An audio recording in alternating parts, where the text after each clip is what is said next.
Good morning, friends. Myself Abdullah Sherikar, Assistant Professor, Department of Pharmacology, SVKM Institute of Pharmacy, Dhule, Maharashtra. Now, I'm going to give introduction about the cell. Disclaimer: this video is solely for educational purpose, and there is no any commercial motive. The content and images of this presentation taken from diverse resources and duly acknowledged references. Learning objective: after completion of this video lecture, the learners will able to understand the structure and functions of the cell organelles, particularly the mitochondria, nucleus, proteasome. First, peroxisomes. These are the small organelles and they are also called as the microbodies. They oxidize the organic substances, that is, they carry out the removal of H plus atoms from the organic molecules. They also oxidize the amino acids, fatty acid as a regular part of the cellular metabolism. They also carry out the oxidation of the toxic substances such as alcohols. The peroxisomes are highly localized or the present in higher concentration, particularly in the liver, where they carry out the detoxification of the toxic substances. After oxidation, the hydrogen peroxide is formed as a byproduct, which is toxic in nature and which is responsible for the generation of oxygen free radical and particularly the oxidative stress in the cell. So, peroxisome also contains catalyzed enzyme which decompose or they neutralize the hydrogen, form oxidize H2O2, that is hydrogen peroxide, into the water molecules and make it harmless. The peroxisome also destroy the superoxide radical. They have tendency to undergo self-replication to form identical. This is structure of the peroxide. Second, proteasomes. These are the tiny barrel-shaped structure which contains 4 stack ring of proteins. They are also called as the protein bodies. They present in the cytosol and nucleus. They also contains myriad proteases, means the proteasomes cut the proteins into small peptides, and these small peptides are called as myriad peptides. Remember that I want to drag your attention towards that the what will happen to the unnecessary form proteins in the body, or the faulty proteins, or the misfolded proteins. Think, take a pause and think. You will get answer here that proteasomes cut these proteins, used proteins, unused proteins, essential, non-essential proteins, faulty proteins into small peptides, and they form myriad peptides. These are recently developed or they discovered, and they are too small in size, that's why they are visible under light microscope. Already I told that the misfolded clump of proteins. Say example, there are some neurodegenerative disorders, Alzheimer's disease, Parkinson disease. In that, what will happen? The misfolded clumps of proteins are accumulated in their brain cells. So in that case, the function of proteasomes is altered, and that's why these clumps of misfolded proteins is accumulated, and which develop the neurodegenerative disorders such as Parkinson disease and disease. Third important organelle is the mitochondria. As already we know that they generate or they take part in the aerobic respiration, and where they synthesize the ATP. And that's why the mitochondria are called as the powerhouses of the cells. Their number varies from 100 to the several thousands. They present in higher concentration, particularly active cells. Why I am talking about the active cells?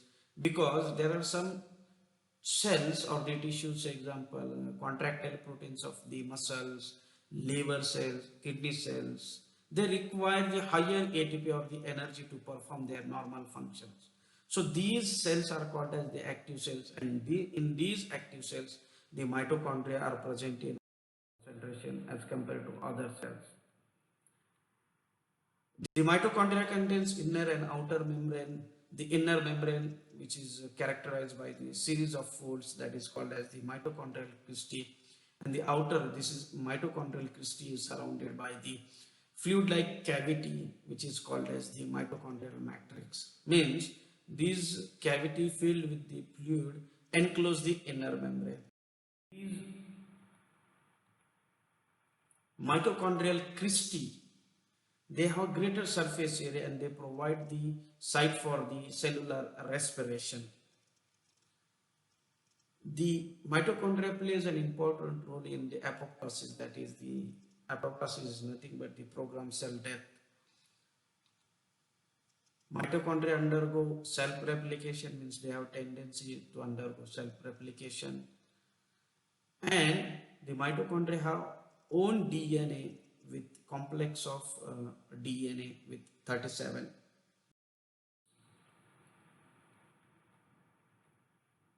These mitochondrial genes control or they perform various functions, that is they control the synthesis of 2 ribosomal RNA, 22 transfer RNA and 13 proteins. And more importantly, that mitochondrial genes are inherited only from your mother. If you want to identify your mother, then in that case the maternal lineage, means correlation between you and your mother, is only done by with the help of mitochondrial genes, because they are only inherited from your mother. All mitochondria in a cell are descendant of those that were present in the oocyte, that is egg, during the fertilization process. And the more importantly, that head of a sperm lacks mitochondria, ribosomes, endoplasmic reticulum, and Golgi complex. And any sperm mitochondria, remember, any sperm mitochondria that do enter the oocyte are soon destroyed. That's why the after fertilization, male sperm is destroyed. In that case, mitochondria are absent. That's why the child does not contain the mitochondrial genes which is of father. So, mitochondrial genes are inherited from your mother only. So, they provide the link for the mother to fetus relationship. This is the structure of mitochondria. Now the last important cell organelle is the nucleus. In previous video lectures, I told that nucleus is the largest cell organelles present in the cell, and they are spherical or oval shape in nature. The nucleus is the prominent feature of the cell. Most of the cell have single nucleus except RBC. Red blood cells have no nucleus, whereas there are some skeletal muscles which have multiple nuclei. The nuclear envelope, it is a lipid bilayer which separates the nucleus from the plasma. The nuclear envelope contains nuclear pores, that is nothing but the nuclear envelope contains many openings that extend from the nuclear envelope, that are called as the nuclear pores. They control the movement of substances between the nucleus and the cytoplasm.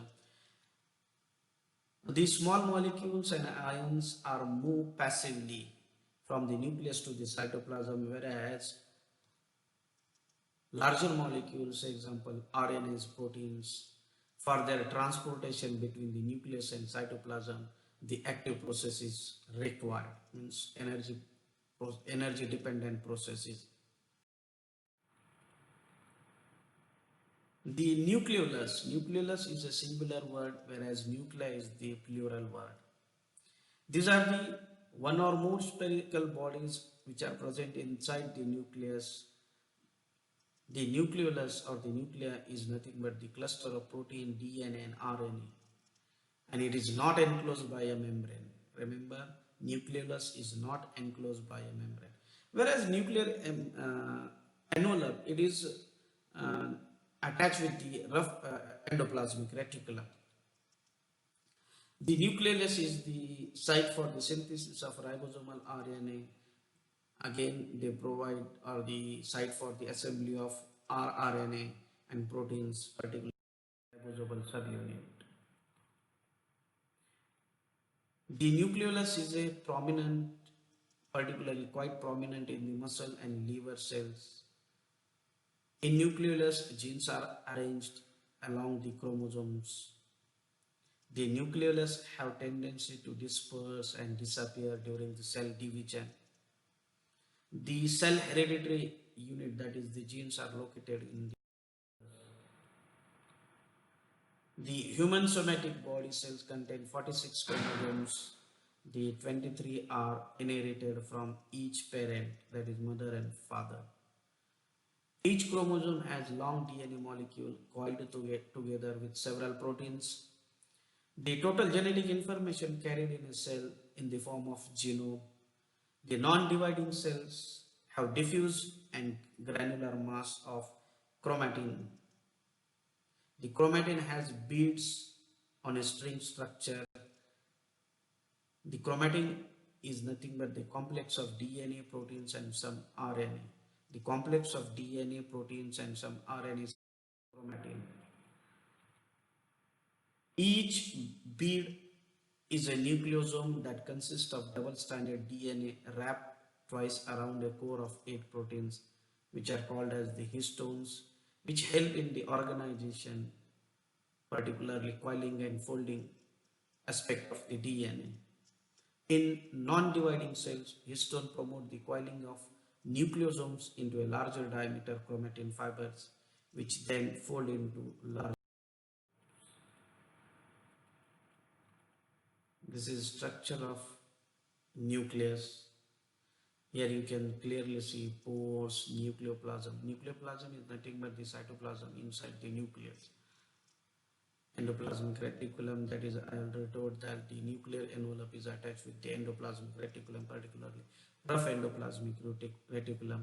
Nucleolus, it is inside which don't have the